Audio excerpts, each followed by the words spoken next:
जय हिंद दोस्तों। आज की इस वीडियो में हम पढ़ेंगे कि फाइनाइट वर्ब और नॉन फाइनाइट वर्ब क्या होती है और इनके बीच में क्या डिफरेंस होता है। तो चलिए वीडियो को शुरू करते हैं और इसको एक एक करके समझते हैं।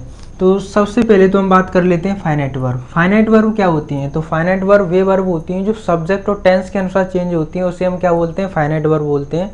जो सब्जेक्ट और टेंस के अनुसार चेंज होती है उसे हम फाइनाइट वर्ब बोलते हैं। और चलिए हम इसे एग्जाम्पल के जरिए समझते हैं। तो सबसे पहला एग्जांपल है हमारे पास, आई प्ले क्रिकेट, मैं क्रिकेट खेलता हूँ। तो जब ये हमारे पास एक सेंटेंस है आई प्ले क्रिकेट यहाँ से लेकर के यहाँ तक। अब जब इसमें हम सब्जेक्ट चेंज करते हैं तो हम देखेंगे कि ये फाइनाइट वर्ब है या नहीं।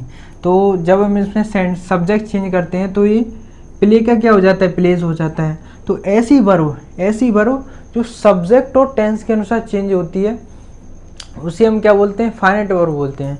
तो जैसे ही हमने इसमें सब्जेक्ट चेंज किया तो इसमें क्या है? वर्ब भी चेंज हो गई। और वर्ब क्या बनेगी? प्लूरल से सिंगुलर बनेगी हमारी वर्ब क्या बन गई?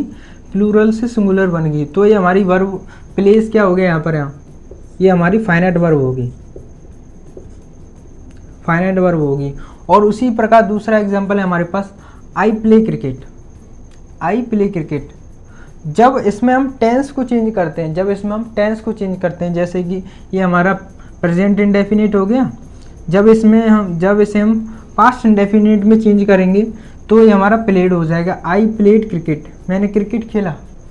तो ये टेंस के अनुसार भी चेंज होता है। पहला एग्जाम्पल किसका? जब हम सब्जेक्ट को चेंज करते हैं। और दूसरा एग्जाम्पल क्या है? जब हम टेंस को चेंज करते हैं। तो जब हमने टेंस को चेंज किया है तो हमारा प्ले का प्लेड हो गया। तो इसमें प्लेड क्या है? एक फाइनाइट वर्ब है। अब उसी प्रकार अब हम चलते हैं नॉन फाइनाइट की तरफ। नॉन फाइनाइट वर्ब कौन सी होती हैं? तो नॉन फाइनाइट वर्ब वे वर्ब होती हैं जो सब्जेक्ट और टेंस के अनुसार चेंज नहीं होती हैं, उसे हम क्या बोलते हैं? नॉन फाइनाइट वर्ब बोलते हैं। तो चलिए इसे भी हम एग्जाम्पल के जरिए समझते हैं। तो नॉन फाइनाइट वर्ब वे वर्ब होती हैं जो सब्जेक्ट और टेंस के अनुसार चेंज नहीं होती है, वो सब हमने यहाँ पर लिख रखा है। अब इसके बाद नॉन फाइनाइट वर्ब के कितने रूप होते हैं? नॉन फाइनाइट वर्ब के 3 रूप होते हैं। एक तो होता है इन्फिनेटिव, एक होता है जेरेंड और एक होता है पार्टिसिपल।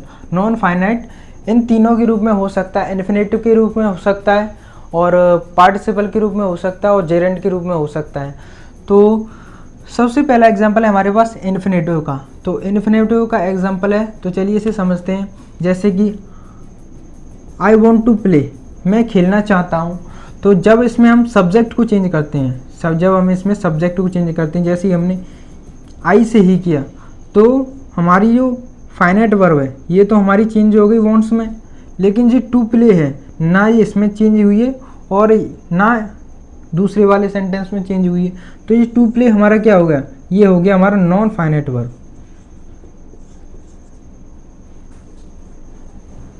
नॉन फाइनाइट वर्ब हो गया हमारा, ठीक है।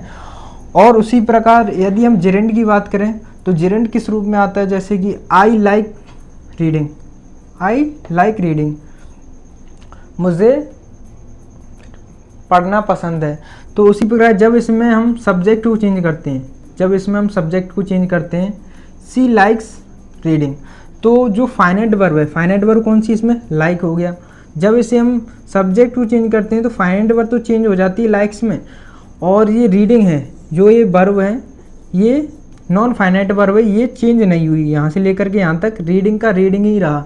तो ये हमारा नॉन फाइनाइट वर्ब हो गया, ठीक है। अब उसी प्रकार जब हम पार्टिसिपल की बात करते हैं तो पार्टिसिपल का हमारे पास एग्जाम्पल है, he has written a letter, उसने एक पत्र लिखा है। जब इसमें हम टेंस को चेंज करते हैं, जब इसमें पास्ट में चेंज करते हैं तो क्या हो जाएगा? He had written a letter, उसने एक पत्र लिखा था। तो इसमें देखेंगे कि जो रिटन है ये क्या है? पास्ट पार्टिसिपल है। एक होता है, पार्टिसिपल के 3 रूप होते हैं। एक तो प्रेजेंट पार्टिसिपल हो गया, पास्ट पार्टिसिपल हो गया और एक परफेक्ट पार्टिसिपल हो गया। तो ये हमारा कौन सा है? पास्ट पार्टिसिपल है। तो प्रेजेंट पार्टिसिपल कौन सा होता है? जिसमें वर्ब की फर्स्ट फॉर्म में आईएनजी लगी होती है, जो कि एडजेक्टिव की तरह कार्य करता है जनरली। और पास्ट पार्टिसिपल किसे बोलते हैं? जिसमें वर्ब की थर्ड फॉर्म लगी होती है, वर्ब के साथ थर्ड फॉर्म लगी होती है। परफेक्ट पार्टिसिपल किसे बोलते हैं, जिसमें हैविंग प्लस V3 लगा हो उसे हम क्या बोलते हैं, परफेक्ट पार्टिसिपल बोलते हैं। तो चलिए हम इसकी बात करते हैं। तो इसमें ये हमारा रिटर्न, जैसे ही हमने टेंस चेंज किया, जब इसमें हमने टेंस चेंज किया तो हैज़ का क्या बन गया, हैड बन गया। लेकिन जो हमारा रिटर्न है वो रिटर्न का रिटर्न ही रहा। तो ये हमारा रिटर्न यहाँ पर क्या हो गया, नॉन फाइनाइट वर्ब हो गया। और हैड क्या है, हमारा फाइनाइट वर्ब है।